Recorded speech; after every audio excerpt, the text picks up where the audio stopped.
Hi and welcome to Golden Age Shooting. Today we are going to learn about trigger settings, specifically the weight of trigger. Right now I have a Morini 162 EI with me. I will use this and this diagram to explain how the first stage, second stage trigger works, and then we'll learn how to set trigger as per the match requirement. So how does this particular trigger work? So I have a drawing here. You can have a look at it. This, if you see, I've tried giving an exact drawing of how the whole unit is. So this is your trigger. Okay, see the trigger blade, and this is the unit of the first stage, and this is the sear for the second stage. So this whole unit, when you squeeze this trigger, this whole unit pivots on this point. It moves up and down. Okay, and this is connected to a spring, a tiny spring, which culminates here. Okay, see the spring here. So that unit is connected to that particular spring. So when I squeeze trigger, you can see that moving. I hope you can see in the video.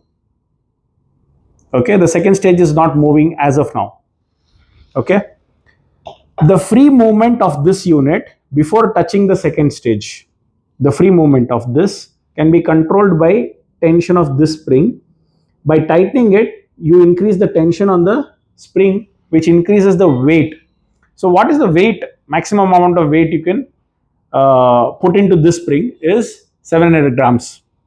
Okay, we can disengage the spring, or if you can engage it completely, maximum weight you can make out of the first stage pull is 700 grams as per the company's manual. Okay, and now once you work on the first stage, the screw that you tighten is this, which in turn pulls and increases the tension of the first stage. So the free movement before touching the second stage, that's your first stage. And as soon as it hits the second stage, you can increase the minimum weight is 50 grams, maximum 300 grams. So if you increase the tension here, the second stage pull resistance will increase, and when that end of that resistance, a signal is sent through the circuit through the trigger unit, which in turn sends through wires signal to the electromagnetic unit, which dislodges the sear catch, which fires the pellet out. So always the question for coaches, dilemma, or for shooters is what should be your first stage weight trigger and what should be your second stage weight trigger. And let me tell you, this is a combination of weights. It doesn't mean that first stage you can set 500 grams and 0 on second stage. It doesn't work like that. It's a combination weight that works in a continuous process. Okay, so ideally speaking, for beginners and for professionals, there are two different trigger settings. For beginners, we generally tend to have 250 grams equal weight on first stage and second stage, or lesser weight on first stage and higher weight on second stage, because we want them to have control over the second stage pull. Whereas professionals, they tend to increase the first stage weight trigger up to about 350 grams, and the addition of 150 grams comes from the second stage, which enables them for an easier pull after the first stage. One more setting in this particular gun that you can make is you can shorten the distance of the first stage pull by manipulating the screw in the front here. So if you push that screw in, that means if you tighten it, the first stage trigger moves downwards, thereby reducing the travel for further contact till the second stage.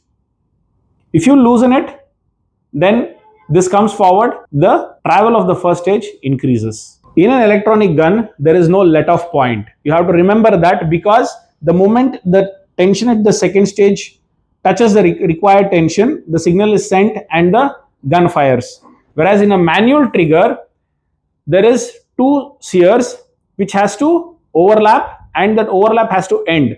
So that means there is a let-off point in manual triggers and there is no let-off point in an electronic trigger. So If you have any doubts relating to that, you can check our earlier video about manual and electronic triggers. One more problem with Morini, specifically this model, I keep repeating, but a lot of people miss that, is the rear sight. Okay, come close. So if you can see here, this rear sight is pressed down and jammed. Okay, now if I shoot, all my shots will go much lower than anticipated. That's because the rear sight is compressed and it's not come back to its original position. This is a common problem in Morinis because of the ball they use, a steel ball they use below the screw. So all you have to do is ensure that this is popped back up and your shooting is back and going in the normal aiming area. But if you press this down by mistake in matches, I've seen a lot of shooters do this mistake, and you start in panic, you start adjusting the screw for the sides, it doesn't work. Okay, and then you have a major issue. So ensure as soon as you pull it out of the box, just check if this is in the correct position. So how do you actually check the trigger weight? To check the trigger weight, you will need this kind of a mechanism or a tool, which is basically nothing but weight of 500 grams with this rod. Okay, now the conditions to check the trigger weight is, from a loaded position, you place both your elbows on the table. Okay, point the barrel to the right side for a right-handed pistol and left side for the left-handed pistol, and then you have to gently touch the trigger to the rod, and then ensure the gun is 90 degrees straight, pointing upwards. Okay, it should not be in an angle, then you will not get the exact weight. So touch and gently in 90 degrees straight up, just lift the weight. Now that the weight is off the table, that means the trigger is taking more than 500 grams to dislodge. So if I press here, you will see it fire. This gun will pass and will not have any problem in equipment control. Next, we'll move on to a very popular model, which is Stair Electronic. Again, just like Morini Electronic, Stair Electronic also does not have a let-off point, but works on 3 screws. First screw is for the travel. To increase or reduce the travel, this screw is ahead of the trigger, just like what it was in Morini. And like Morini, there are just 2 screws for first stage pressure and second stage pressure. The first stage pressure screw is accessible from the front. You can see here, it is accessible from the front itself. Okay, and then there is a screw which has a red color paint on it. That screw is something you're not supposed to touch because that's a factory setting for the trigger pressure. If you increase or decrease, then the manipulation on first stage and second stage increases and it becomes a lot of trouble for you. So all you have to manipulate is the first stage trigger to whatever extent you want, and second stage trigger is accessible from under the grip. There is a tiny hole in the grip where the middle finger sits. You go inside that, and then a screw behind the red screw is accessible, and that screw, if you tighten it, increases the weight of the second stage, loosen it, reduces the weight of the second stage. Similarly, the front screw is, if you loosen it, reduces the weight of the first stage, and if you tighten it, it increases the weight of the first stage. Next is a super popular model, Stair Manual. Okay, so this is also very easy. For the travel, you use this screw, the one that pops out the most. After the travel, okay, to restrict after the second stage, okay, you have a screw which is very difficult to access and a very tiny screw. Okay, you need a very small screwdriver for that, which is right here. It is the most difficult screw to access, and avoid touching that screw for best results, to be very honest. Otherwise, you have to move this trigger forward and then find the correct angle and work it. Otherwise, you will damage that screw very easily. Okay, and now moving on to the first stage pressure, which is this particular screw here. See this black color screw, that if you tighten, increases the weight of the first stage, if you loosen, reduces the weight of the first stage. To access the second stage trigger, you cannot keep the grip on. These three screws are accessible without removing the grip. But to access the second stage trigger, which is this, you need to remove the Stair Manual grip. Okay, only then you can work this particular trigger. Again, tightening it increases the weight of the second stage, loosening it reduces the weight of the second stage. Okay, and finally the sear setting, again you can see, is painted in red color. The sear setting screw, kindly do not touch this without expert handling. Now we move on to my favorite gun, Pardini. Why is it favorite? Because you can eyeball the trigger settings and it can't be done in any other pistol. Of course, Walther also you can eyeball it, but this is somehow gives you a lot of comfort while doing it. So kindly check this out. So this is your free movement, which is the first stage. You can check our earlier video also. So this particular screw in the front reduces the travel of the first stage. This particular screw in the front there. Okay, if you tighten it, it comes back and it starts from here. So the travel itself is reduced. Okay, now coming to the weight, which you can very clearly see, the first stage weight is held by this spring.